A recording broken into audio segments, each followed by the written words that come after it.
All right, I want to welcome everybody and say thank you for joining me today. It's been a while since I've been able to do one of these presentations, and so I want to just express my appreciation to each of you for joining me today. Just a couple of things. One of the core things that I'm trying to do as a part of the Human Intimacy website is to provide as much support to individuals dealing with relationship challenges as possible. We recently started our Human Intimacy podcast back in February. We're now working on our 16th episode. And so if you haven't had a chance to participate in the Human Intimacy podcast, I'd encourage you. You can get that at Apple or wherever you download your podcast. All right. So with that being said, I'm going to jump in. Again, if you have questions, please feel free to put them in the chat. I have a few questions that have been asked that I will be going over a little bit later. So you're going to be able to have access to that as well. But as I get started today, again, if you have questions, feel free to put them in the chat. I want to share with you just a couple of the key things that we're going to be talking about tonight. And this actually comes from the course that we have created on humanintimacy.com, which is the Essentials to Healing from Sexual Betrayal. And so tonight, I'm going to be talking about what I've identified as probably the three biggest mistakes that I have seen as individuals go through the healing process. Just some of the things that may be barriers that are some of the maybe the common mistakes that are made in the beginning. The next part of it is 5 things you can do today to reduce the trauma that your body's feeling. One of the core things that I have found in my career, I've been doing this for 25 years, and in particular, really about 2303 and 2004 is when I really started to realize that we were struggling as a community of therapists to help betrayed partners. The internet was just starting to escalate in terms of how it was introducing more pornography into individuals' lives. And at that point, interestingly enough, my career has kind of paralleled the internet and the growth of the internet and how it's changed our lives. Let me give you an example of that. I had, probably 1995 was my first year of doing therapy. By 97 and 98, we started seeing how the internet was influencing our clients, and we started seeing individuals seeking help for unwanted pornography use. And then over time, obviously 2024 today, we've seen just a tremendous escalation. In 2017, after gathering research with over 15,000 individuals who have experienced sexual betrayal, one of the things that I did is I thought, okay, how can I best help? Because my career has really focused on helping individuals dealing with their unwanted sexual behaviors, because some people call it compulsivity, some people call it sexual addiction. And then really my focus has been doing the research with betrayed partners because there hasn't been a lot of research. In 2019, we published our first article using that assessment to assess PTSD symptoms. I'll be talking a little bit about that later on. But what I found is that the trauma is often stored in our bodies. And when I've worked with betrayed partners in our betrayal trauma intensives, when we get 4 to 6 women come in from wherever, out of state or in state, and we do these intensives, one of the key things that we found is a misattunement to our bodies. When your body's in so much stress, it's really hard to heal. And so one of the core things that I want to introduce you to is that process of healing and then how that occurs through the body and why that's so important. So that's part number 2 that we're going to talk about. I'm going to talk about the path to healing. And this comes from my research. I've looked over and over at what are the most effective things that we can do in the healing process. And one of the things that I want to do is just give you that roadmap so you can understand what you can do today to really begin, if you haven't begun, or really accelerate your healing, especially if you're feeling overwhelmed, if you're feeling like I just feel hopeless or helpless. I want to provide that path or the roadmap for you. So then I'm going to talk about the most powerful strategy for healing. And this really comes from a lot of the research that I've been looking at of what works and what doesn't work. So I'm going to be talking about the most powerful strategy for healing. And then we're going to talk about how to accelerate your healing. And I'm going to give you some things that you can do to really accelerate it. And then I'm going to be answering questions. I just received another question, so I just recognized from my iPad. So I will be answering that question, but I have additional questions. If you have questions, please don't hesitate to put them in the chat, and I will get to them at the end of this core content. All right, so let me just jump into the three biggest mistakes that you can make after discovering your partner's betrayal.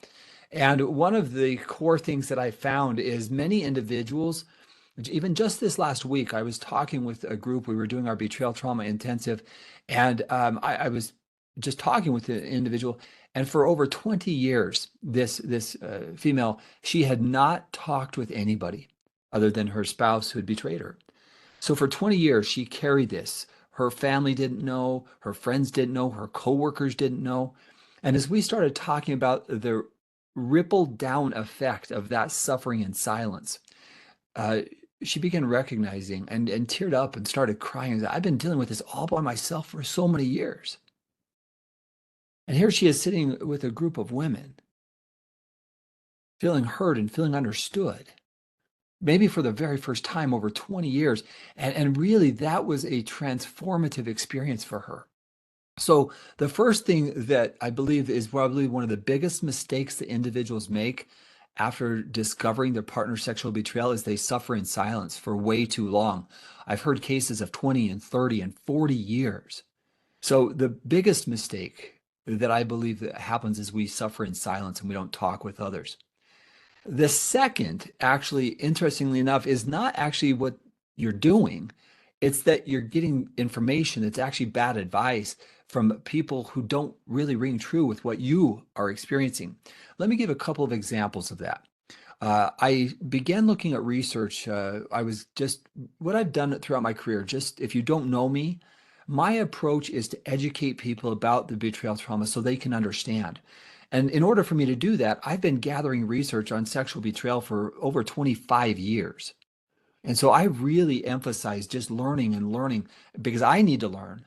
But one of the questions that I asked had to do with how effective were your friends and family at supporting you? And more often than not, friends and family members were not as helpful. They were somewhat helpful. And in some cases, they were downright hurtful. That's the message that I got. And so what I found is that when people reach out for support, it's not very effective. And so getting bad advice, I've seen it from therapists. Just this a week, I mean, I've heard so many stories this week. I could just do this whole presentation on what not to do that just happened this week. But I was talking with somebody and she had been told by a therapist that there was nothing wrong with her partner viewing pornography, even if she didn't want it, that her partner wasn't doing anything wrong. For her, that was very offensive. Another one that really has I've heard over the years is people saying, "Well, why aren't you more sexual?" In other words, it's the your partner was unfaithful. They were doing something sexual outside of the relationship because we weren't being sexual enough. And that's just bad advice. When a person is struggling with sexual compulsivity, when they're acting out, to blame a betrayed partner as if it's their fault does more damage to the betrayed than almost anything else. The betrayal is difficult enough, but then when you feel like society can't help you, that's not okay. It really, I mean, it's just so painful. And so my experience is that when we work with individuals, we need to make sure that we're giving the right advice and helping them. And so instinctively, I'm going to ask you to pay close attention to the advice that you're getting. Sometimes friends can be helpful, sometimes they can be downright unhelpful. Sometimes family members, same thing. If you've had a chance to listen to my TED Talk, 2017, it's titled The Other Side of Infidelity. If you haven't had a chance, I encourage you to go listen to it. But I share a story in there of one of my clients who basically, after experiencing her husband's betrayal, she was talking with her family about it. And her mom, and these are just the things that make me just cringe. Her mom said, "Well, you know how you are." What? Mom? What are you saying? And then to top it off, she went to dad and he said, "That's just what men do." Now, eh, that's almost like saying it's just that's part of our society. We have to accept this. Now, if you've listened to my most recent podcast or one of my recent podcasts with Dr. Sue Johnson, we talk about the influence of pornography and sexual behaviors outside of a committed relationship and how it influences the attachment in our relationships. And clearly in that podcast, we're talking about the attachment model, and we are designed for human connection. And then when I talk with the work of Dr. Stephen Porges, when we don't feel safe in a relationship, we pull back. So people don't understand, and this is one of my biggest concerns that I've been trying to educate people on. If we're going to help people feel heard and we're going to help them feel understood, we've got to make sure that we're not necessarily giving advice. We're listening to the betrayed partner so they feel heard and understood. Now, I've been reaching out and I've had some men reach out recently to me saying, I don't feel heard and I don't feel understood. My partner betrayed me. And so we're looking at this, both men and women who've been betrayed, looking for support. And unfortunately, our society is not responding well. The third mistake that I find is this internalized belief from your partner's behaviors. One of the core questions that you really need to address in your healing process is this question: what have I come to think or believe about myself as a result of my partner's behaviors? What I have found is that many betrayed partners, they internalize their partner's behavior. And this is what my research showed. I'm not enough. I'm unlovable. It's my fault. I should have been more sexual. These are some of the statements that I've heard from betrayed partners. That's what I'm referring to as the internalization. And once it's internalized, I feel shame. And normally we think about shame from the person who is acting out, but I have found a tremendous amount of shame in betrayed partners. And it's one of the core things that can prevent healing. So helping you heal, that's an important part of it. And that's making sure that we don't internalize those experiences or those core beliefs as if there's something wrong with us. And learning how to do that, if you have internalized it, is a process that we talk about in our course, The Essentials to Healing from Sexual Betrayal, because I want you to realize that you need to be able to separate yourself from your partner's behavior and how to do that. So that's one of the things that we talk about in the course. All right, now I want to talk about and move on to 5 things you can do today to reduce the trauma in your body. And the reason why I put this in this presentation is when I'm looking at the research, one of the most common findings that I have is that individuals who've experienced sexual betrayal are in a constant or regular state of stress. As a result, their body is tense, it's uptight. I've been asking people recently about their sleep patterns. And one of the things that I find is when individuals have been betrayed, they have interrupted sleep or they have extremely high levels of sleeplessness where they're not getting sleep. So if you're experiencing these specific things, I want to talk a little bit about your body, because learning how to regulate and learning how to be with your body through this experience is a part of the healing process. And learning how to do that is essential. So the first, I mean, just 5 steps here. So number 1 is we want to attune to your body. And really what that means is just notice, and I'm just going to ask you to do a short exercise with me real quick. I'd like you to notice your current level of stress. And so if I could do it on a Likert scale from 0, I don't feel any stress in my body at all, to a 7, I feel extremely stressed in my body. So I'm going to ask you to give a score between 0 and 7, just noticing the stress inside of your body right now. And I would like you to then identify where you're feeling it in your body. So as we attune to your body, give yourself a score. 7 is very high level of stress and 0 is none at all. And then notice where you're feeling it in your body. So I'm going to push the stop now on the presentation, and I'm going to ask you to enter that into the chat room. So if you would be willing to enter it into the chat room, what your score is of between a 0 and a 7, and where you're feeling it in your body. I would love to hear what you guys are experiencing. All right, so I see a 5, and where are we feeling it in the body? Hopefully, see a 6 and a 4 in the stomach, a 6 in the jaw, the stomach, the chest, a 3 in my chest, a 4 in my chest, a 5 in the upper stomach, a 6. Excellent. Thank you for sharing that. My shoulder, my score's a 5 in my hips and my thighs, a 6 in my stomach. Great. So now what we're looking at is, okay, so a 6, I'm feeling stress, my body. So what do we do with that stress? And this is what most people don't understand is that the trauma is stored in the body. And here's what generally happens. So let's go back to maybe a more difficult time. Maybe it was Discovery Day. And what usually happens is the body stores it somewhere inside of us, the stress of that experience.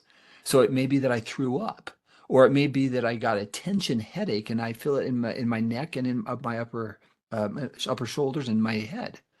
So trauma is then stored in the body, and if we don't attend to that stress inside of the body, then what happens is it stays there. Now, the next time I have a difficult event or experience, maybe a trigger or a reminder, then what happens is my body literally reenacts that, and I might feel a similar emotion. And that's why sometimes people get stuck in certain points or certain experiences because it hasn't worked through their body. So one of the core things that we want to learn to do is how to transition it through our body. And I really like this one, Dorothy, you say, I feel like I'm getting ready to run. Yes, that's exactly right, because your body's trying to escape. That would be the fight or the flight, and that is a flight response wanting to get away from what feels like the threat that you are experiencing. And so that's really this transition that I'm talking about is your body. We have to learn to listen to what our body is teaching us and how to respond so we can release that tension. All right, so let me go then to the other strategies here. All right, so number one is we want to attune to our body. That exercise that I just did with you is how we can attune to the body. The next part of this is what we call activating the vagal brake or the vagus brake. Now, I don't have enough time in this webinar to go through this whole process, but really the vagal brake is in our body. If we were looking at this as a ladder, at the bottom is what they call the dorsal vagal. That is where we literally will shut down. We might not have words to describe what we're experiencing, but it's a vagal shutdown. Then in the middle, we have what's called fight or flight. And that's exactly what Dorothy was put. I feel like I need to run away. I need to move away because the body doesn't feel safe. I'm seeking safety, or refer to the other way, safety seeking, running away. But the upper part of that is what we call the parasympathetic with the vagus nerve. And it's like the brake of our body. And so when we are stressed, let's say you're scoring a 5 or a 6 or a 7 on that scale, I can just tell you your body's stressed. And a few simple exercises are designed to help us relax the body. One is called the basic exercise. It's a really simple strategy. And I say it's simple. If you type in on Google, you type in the basic exercise, there's a really simple example of that. So again, I'm not going to do that here just for time purposes. The number three is we need to be with our difficult emotions. Far too often, when we have difficult emotions, we don't want to be with them. We feel overwhelmed. So often we will escape into a phone or we will escape into patterns or habits that distract us from those difficult emotions that we're experiencing. So the healing process is really then learning how to be with your emotions. And there's a process of learning how to do that and not be afraid of it. And if you've watched any of the videos that we've done in our courses, it's what I refer to as buffaloing up, being able to be with it. And I talk more about that in some of our videos. The next is to find your safe and calm place.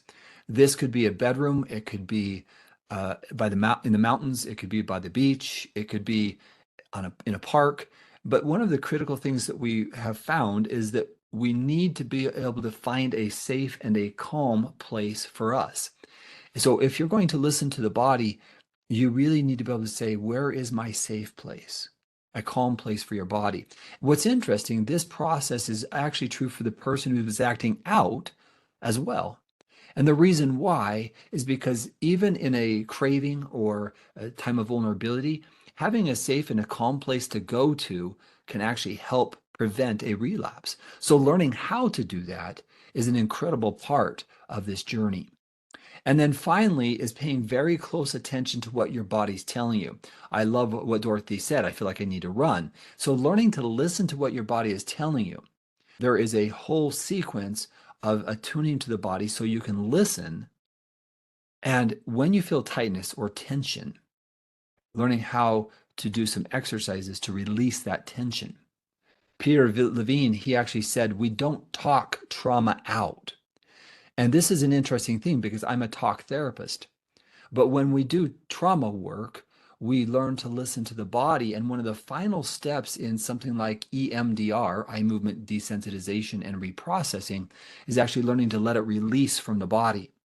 So we actually, as a final step in the trauma work that we do, it's actually recognizing, is the body released, has it released that stress or that tension?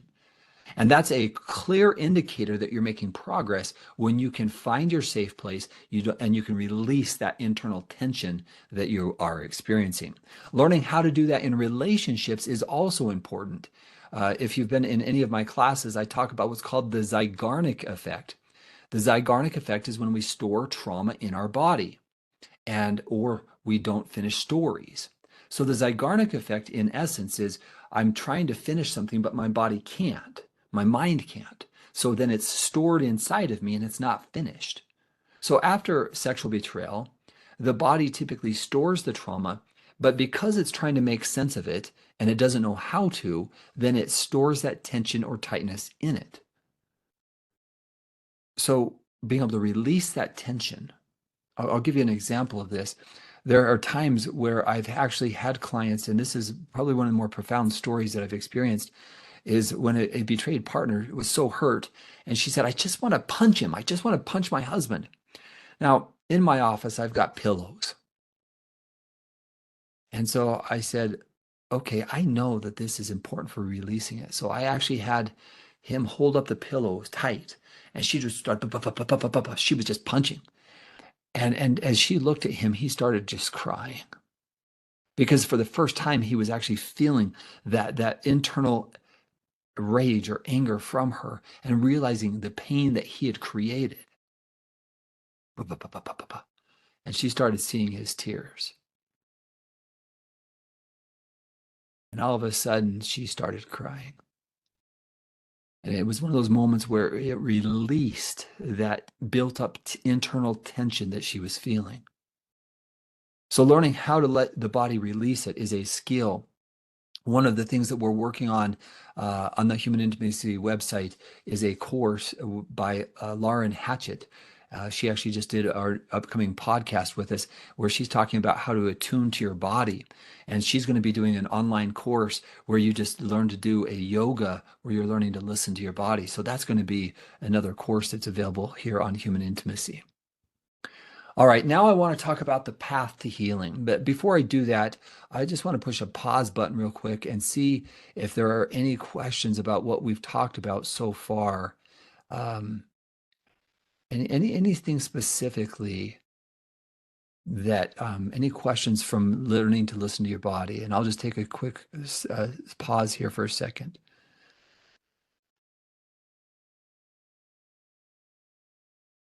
Okay. All right. It looks like there aren't any questions coming in. If they do come in, I will come back to them. I've done Reiki sessions and it worked wonders. Yeah. Yeah. Learning to listen to the body absolutely is an important part. Thank you for sharing that. All right. So now I want to talk about the path to healing. And the reason why this is so important to me, because this is what I have found in my research. Over the last 20 plus years, I've been gathering research from trade partners. I do. I have the biggest sample of betrayed partners probably in the world. And I say probably, but 15,000 people have completed my survey. I look at the research, I look at the data, I've heard their stories. I've met with literally hundreds and thousands of individuals who've been betrayed. And one of the core things that I'm finding is we're still not understanding the trauma. And so I want to challenge those misconceptions. So I have found that bad information leads to bad outcomes and it extends the trauma. So we need to get proper support in the right time. And what happens is when you get bad information, I literally just this week was talking with somebody when that therapist said 15 years ago, 10 years ago, that pornography is not bad. And she felt like, well, I guess I need to just accept this. Well, it created an extension of the relationship, a disconnect. because it wasn't, I mean, the therapist didn't listen to what she was saying in this situation. And that created an additional relationship trauma because she felt like, I guess I got to just live with it because I guess it's not bad. Well, 10 years later, it's accelerated to beyond pornography. If we don't address the right issues, the relationship trauma also continues. And then it starts to influence the self identity of the betrayed. What's wrong with me? I feel like I'm going crazy. Why am I feeling this way? Why can't I move on? Why can't I let it go? And so, if we're going to help you heal, what we really have to do is we have to understand you. And the way that we can understand you is what I'm referring to as the essential tools for healing. And I say they're the essential tools because it's based upon my research. 15,000 people, their story is their story. And from 2002, 2003, when I started gathering this research, really accelerated 2004, 2005, and 2006, up to the point of 2019, where we published a research study showing that sexual betrayal triggers PTSD symptoms in at minimum, there's 5 core criteria. At minimum, 4 of the criteria are happening 70 to 80% of individuals who've been betrayed. Nightmares, flashbacks, reliving it, avoiding people and places, feeling like you're not enough. Those are the symptoms. So you see on the left the threat to life, getting STDs, the physical threat, relationship rape. Reliving the event, nightmares, flashbacks, memories, and triggers. Avoidance, avoiding people or places that remind you of what your partner did, or avoiding your own thoughts and emotions. That's criteria C. Criteria D is the negative cognitions. I don't feel safe. All right, excuse me, I don't feel safe. Something's wrong with me. I'm not lovable. These are some of the common statements that I have seen in the research that I've gathered. So it's this internalization that I'm not lovable. One of the most common outcomes that I've seen in sexually betrayed partners. And that's what the research is showing me. And then the fifth is reactivity,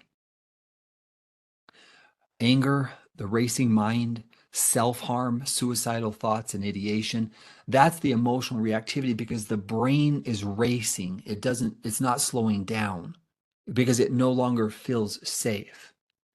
And so those are the 5 core symptoms of PTSD. And as I said, the research shows, except for criteria A, which is number 1 here, threat to life, 70 to 80% of people are experiencing criteria B, C, D, and E, which is 1, 2, 3, or 2, 3, 4, and 5 on this page. And 60% have a fear of getting an STD. So I share this because I want to educate the world about the reality. If a person is experiencing PTSD and they go to the doctor and the doctor diagnoses them with anxiety or depression, or they go to a therapist who says, well, this is normal and men just look at pornography, or affairs are common if you went to a family and a family member like your dad says, that's just what men do, then what do I do with these symptoms that I'm experiencing? Do I just ignore them? Do I avoid them? I guess there's something wrong with me. Because inside of us, and this really comes to the podcast that I did with Sue Johnson, it was 8 years ago. But whereas we talk about attachment, we're attachment beings. We long for connection, we long for safety. And one of the challenges of betrayal is we begin to question whether we're safe or not. All right, so if we're going to heal, we have to address the 5 core PTSD symptoms. That is the whole model that I use in my program. And the reason why is because the research is clear. If they're experiencing PTSD symptoms, we should be treating PTSD symptoms. It's essential for the long-term healing process. All right, now I want to talk about what I refer to as the most powerful strategy for healing. And I invite you to think about it. What do you think would be most important in your healing? I invite you to think about that. Feel free to put it in the chat. And so I'm going to wait for just a second before I move on, but I invite you to think about what is the most important thing that you would need. And I'm going to look at this from a bigger level because for me there's one thing that actually determines whether you can heal or not. And one person says peace, and a disclosure would be nice. trust, to feel normal, not to think about this all the time, learning to listen to my gut, validation, yes, connection. All right. Keep them coming if you want. For me, it's this.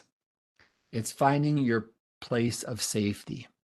Now, earlier I mentioned the dorsal vagal, the sympathetic nervous system's fight or flight, and the ventral vagal is where we find a calmness. That's where we find internal peace. Connectivity occurs here. And when we don't have a place of peace, our body is constantly on alert. So, purely from a biological perspective, the only way we're going to heal is finding our place of safety. So all of the things that you listed could be encapsulated. Learning to trust my gut, learning to deal with my own anger, learning, having a disclosure. All of those things can lead towards safety. So really the healing process needs to be, the incorporation of this is to find safety in myself, which means that I have to learn how to create boundaries, which means I need to learn how to communicate effectively, finding your place of safety. Now, I want to share with this comes from Dr. Stephen Porges. He says embracing this strategy, really looking at safety, would emphasize the body's quest for safety because it's embedded in the actions of our nervous system in promoting health. Safety promotes physiological health. Thus, safety and threat are not only psychological constructs, meaning our mind, I feel safe or I feel threatened, but they have parallels in our body's autonomic nervous system. So when the autonomic nervous system, also known as the ANS, is in a state of calmness and social accessibility, then treatments for both mental and physical disorders, interesting, physical and mental disorders can be efficiently implemented. Only when we learn how to be safe do we really accelerate our healing.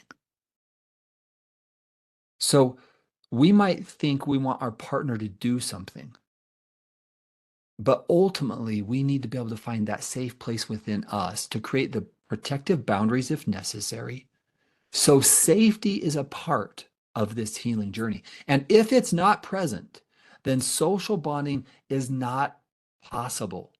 Stephen Porges, all the researchers make this clear. Social bonding only can occur in a state of safety. If I was to add to that, safety and trust.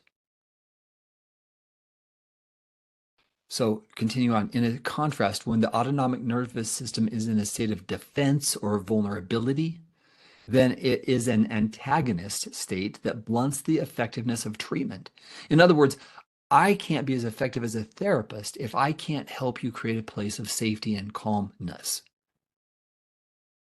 It's just a part of how we heal. These are the things that are often not talked about.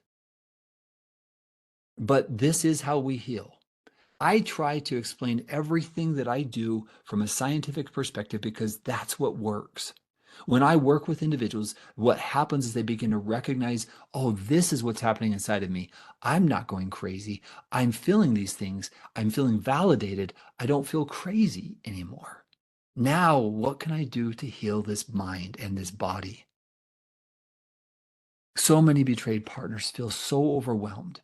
They don't feel heard. They don't feel understood. But when we start talking about it from this angle, they're like, oh, it makes so much sense. I love how this closed. Simply stated, the theory, polyvagal theory, uncovered the structures and portals through which our neurobiological quest for safety through connectedness with others can be implemented. When we feel safe in the presence of others, we then can connect. When we don't feel safe, we kind of hold back. Sometimes we hold back with anger. Don't touch me. Leave me alone. I don't want to connect. And yet that too feels like a violation of myself because most betrayed partners, they want to bond, they want to connect, but because they don't feel safe, they're holding back. That's just the way it works. All right, so if we're going to now accelerate your healing, I just want to walk through this, and it's really what I refer to as the power of connections. This is based upon the research that we've gathered. It's based upon the research that has been done over and over and over with individuals who've been in trauma. And there's two core parts. It's the power of relationships. You don't have to heal on your own. So research supporting the power of connection suggests the leading indicator of healing from relationship trauma is meaningful relationships. And yet, criteria C of PTSD is avoiding people and places that remind me of what my partner did. So it's not uncommon for betrayed partners not to know who is safe, who they can rely upon. Thus, healing is finding your safe people, your tribe, the people that you can rely upon.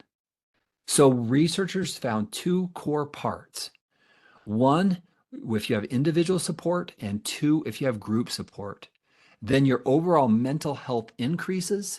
You're more likely to have less depression. In other words, you're going to have less depression, less anxiety, and you're going to be stronger with more resiliency. That's what the research shows.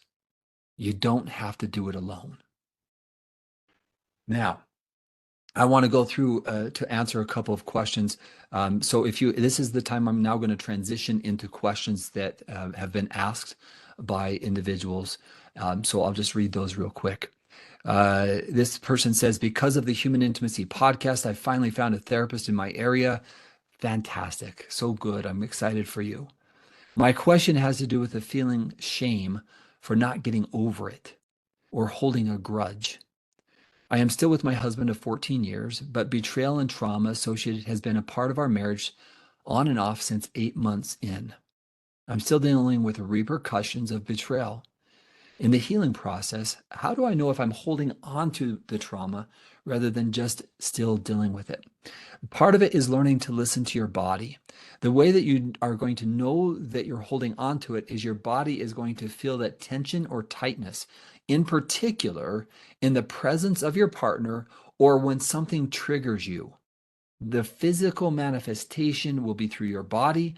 Interestingly enough, learning how to release that tension can be done in the relationship if your partner knows how to respond well. One of the core things that I work with in the couples work that I do is how to connect by using our senses and how to be attuned enough that when one partner is triggered or overwhelmed emotionally, that we know how to respond to each other. So in this situation, if your partner can be with you in your trigger, they can be a support. If they can't, then they can actually increase the trigger because they're not able to be present with you in your fear or your anxiety or worry. So that's one part of it. The next part of it is that when individuals are holding on to it, they start to recognize that there's a core internalized belief. There is something wrong with me. So if you're holding on to it, the Zygarnik effect comes into play here, meaning I haven't processed what is there, the pain, the hurt. So learning how to journal about it, learning how to talk through it, those are all things that I would recommend for you. So first of all, can we do it in the relationship, which we would call co-regulation? And can I do it on my own by learning how to listen to what my body is telling me, the core beliefs I have about myself? I'm unlovable, or I don't trust, or I don't feel like I belong. So if I'm holding on to it, then there's probably going to be a core belief there. And learning how to respond to that is very important. All right. Thank you so much for your kind words. I'm grateful to be a part of the journey of trying to help people like you heal. All right. The next question. How do we know when we are safe and we can trust our partner again? This is complex because I don't want to say that there's a specific easy answer. Your body is actually what I refer to as when we're safe. That does not mean you won't experience triggers. That's a very important part. Safety comes when I can reach out to another person and they are available to me. That means that they're attuned to the emotional experience that I'm having.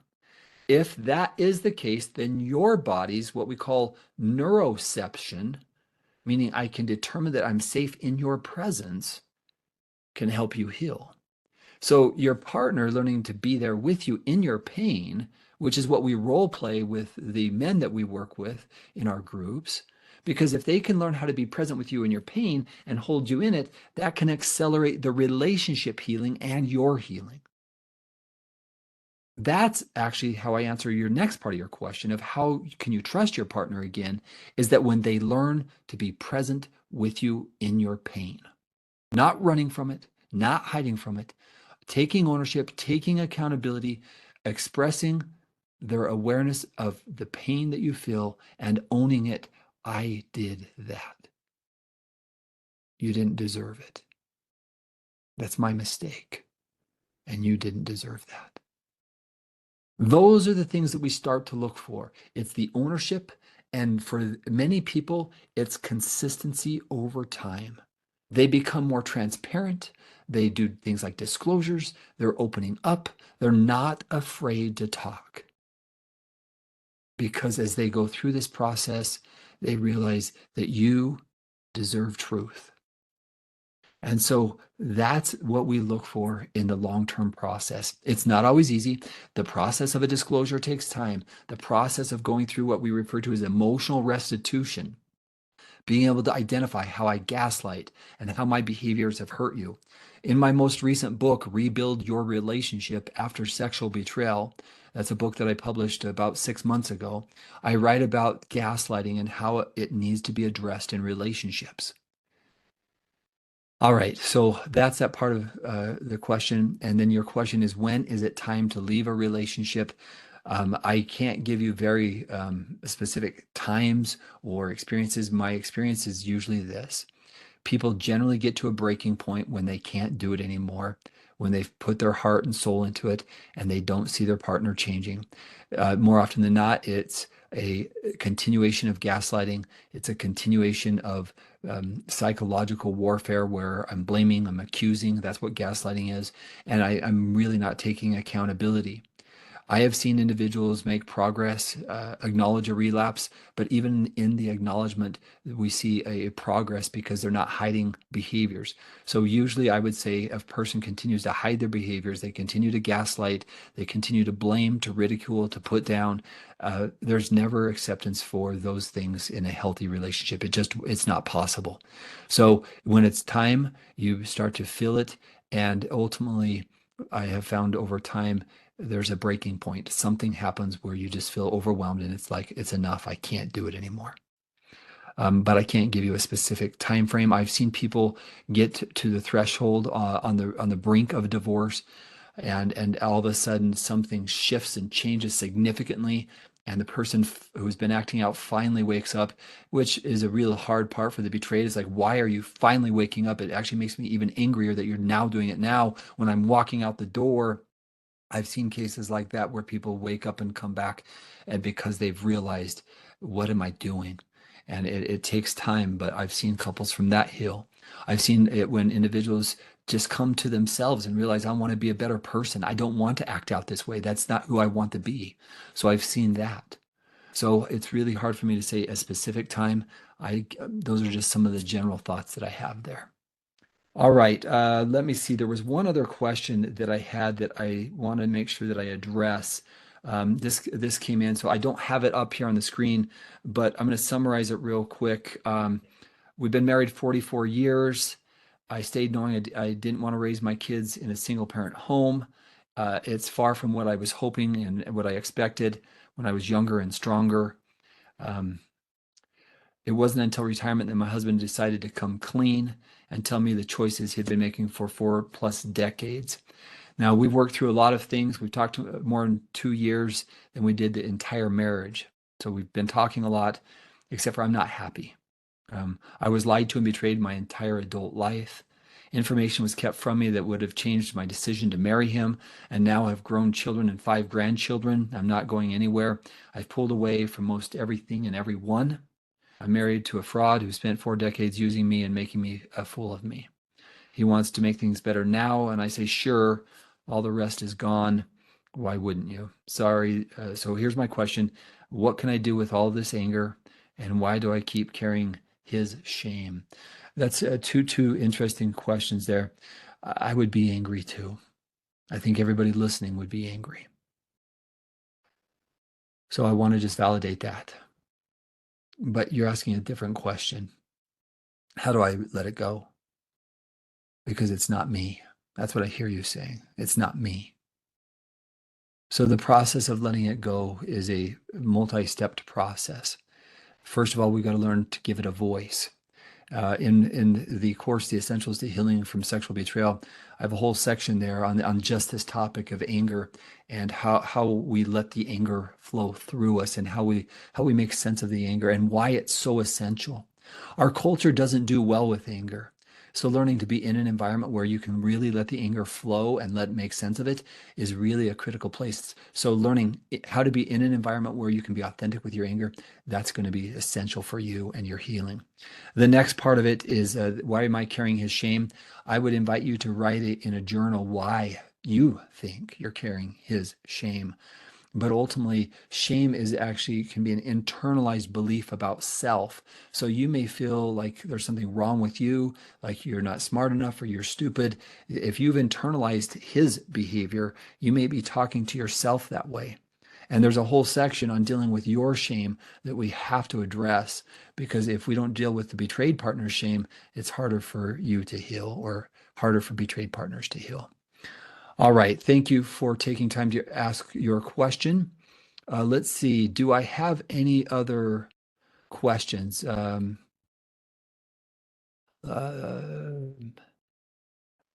EMS, EMS, it's hard to find support.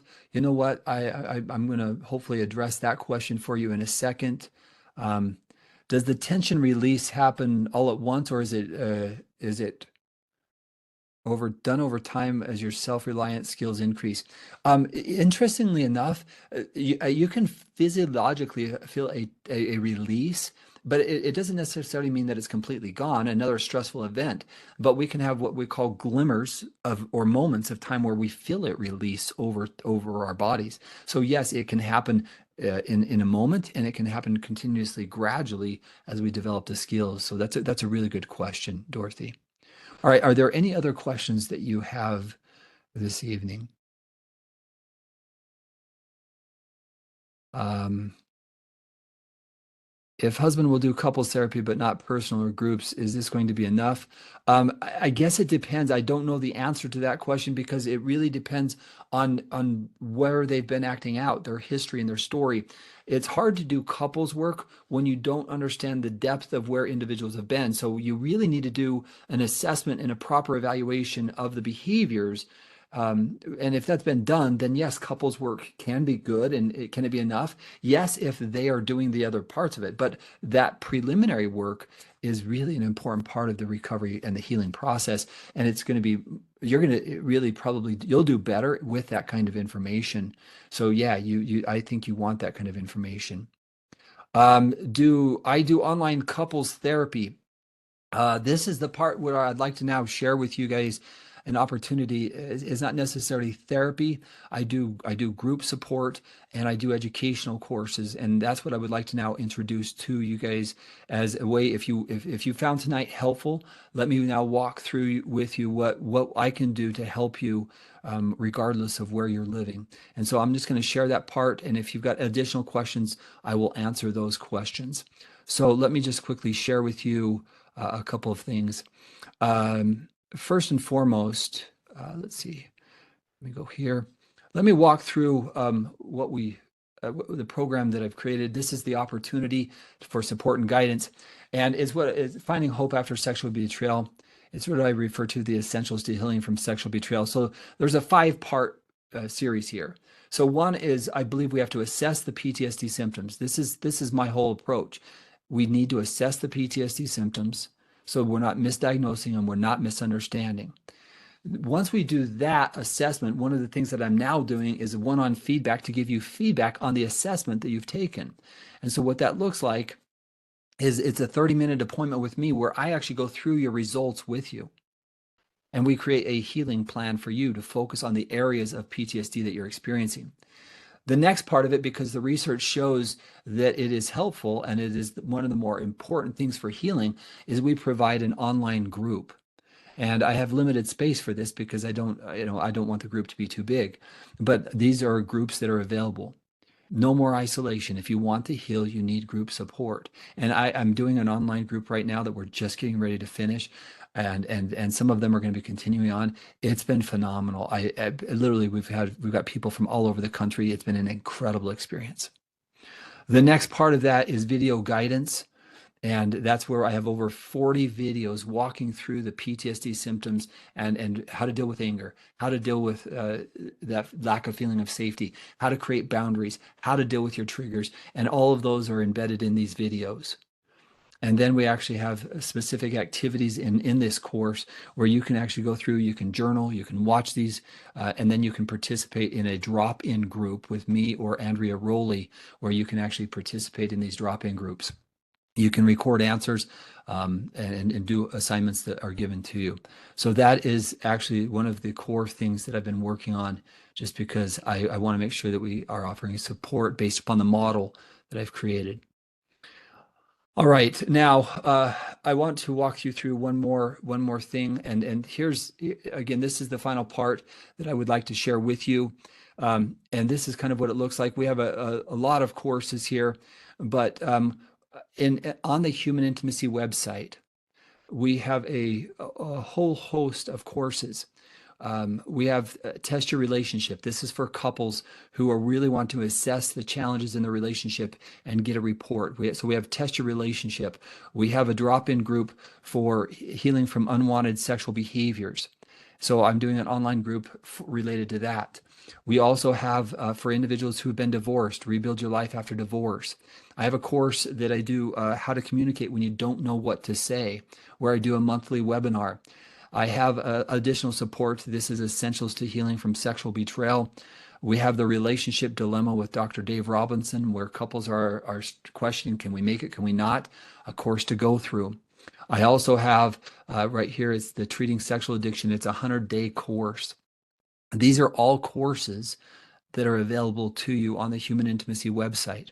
You can do the drop-in group. You can participate in all of these courses. You can watch them at your own convenience.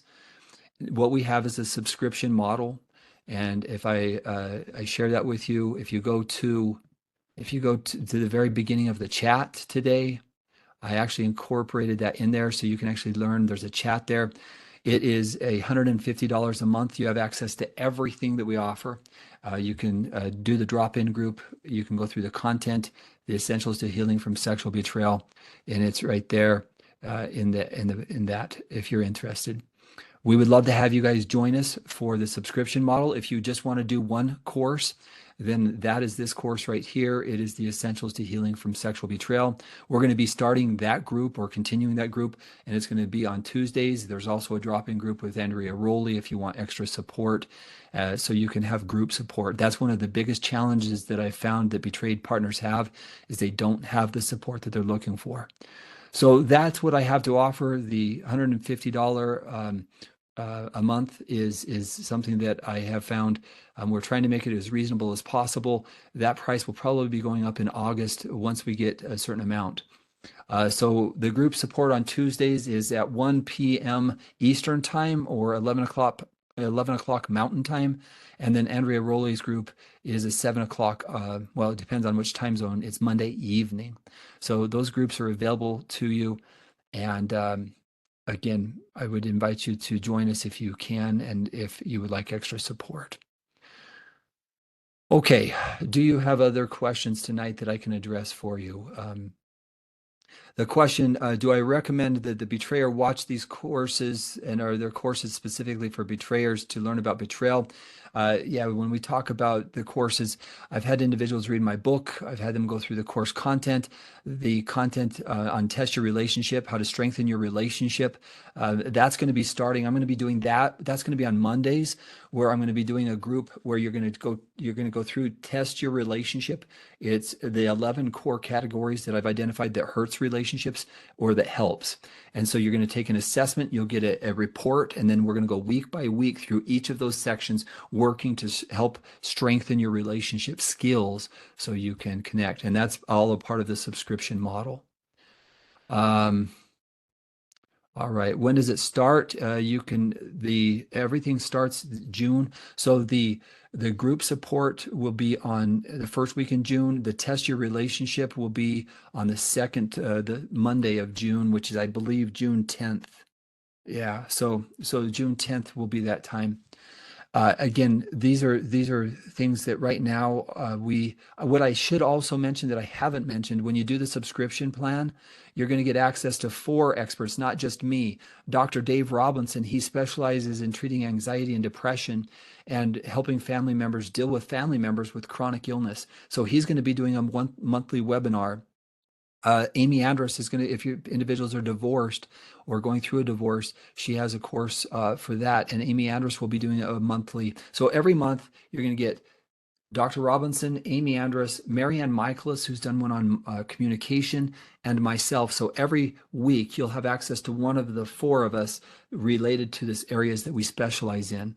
So again, that's all a part of the subscription model and it's $150 a month. It's incredible access. Dave Robinson, he and I went to school together. He's got almost 30 years of clinical experience. Amy Andrus has over 20. Marianne Michaelis is a seasoned clinician. We probably, all of us have over 100 years of clinical experience, and you'll have access once a month or once a week to one of us. And then you'll have access to the drop-in groups and all of the content on human intimacy. And like I said, in August, we'll be raising that price. But if you sign up now, that price will forever stay that same. All right. Will the live broadcast be recorded so we can watch later? For the groups, they can't be because of what's shared in those groups, I'm afraid, for confidentiality. But the webinars, they will be, and the question and answers. So if you have questions, you can ask questions and they will be answered by me or one of the other experts. So you will get access to your questions being answered. The good question, is it a month, $150 a month for a couple or a person? It's for a person. If you want to have your partner sign up, I will give you a $50 coupon. So they will be paying just $100 a month. So that will be for a couple, because you need to have your own account to go through your own work and do your own assignments, because we don't want to cross those over. So you're going to want to have your own account, but we will give a discount for that. Is SA or betrayal part of your personal story? That's a great question. If you've seen my TED Talk, I grew up in a home where my dad was unfaithful to my mother. I have been married for 30 years. We have been faithful. I have 8 children. I have done everything I can to avoid doing what my dad did to my children. So is it a part of my personal story? It is a part of my personal story. I have a deep passion for helping people have better relationships. That's my deepest desire. And so the Human Intimacy podcast, my whole goal is to help our society be better in relationships. And my goal is to do that through this kind of a format. Is there a place where all the groups are listed? Yes, it's in the course. So all you have to do is go to the specific course that you're interested in, and there will be a link for that specific course. So yeah, when you sign up, you go to the course. If it's the Essentials to Healing from Sexual Betrayal or the Test Your Relationship, on that specific week, we will announce it because you're a member, and you will be able to have access to it from the course. So it's literally a Zoom link from within that course itself. All right. Thank you so much. Are there any final questions today? I know it's been an hour. I'm willing to stay here, or if you have additional questions. But I'm grateful for the opportunity to spend this evening with you. Are there any other questions before we close up shop tonight?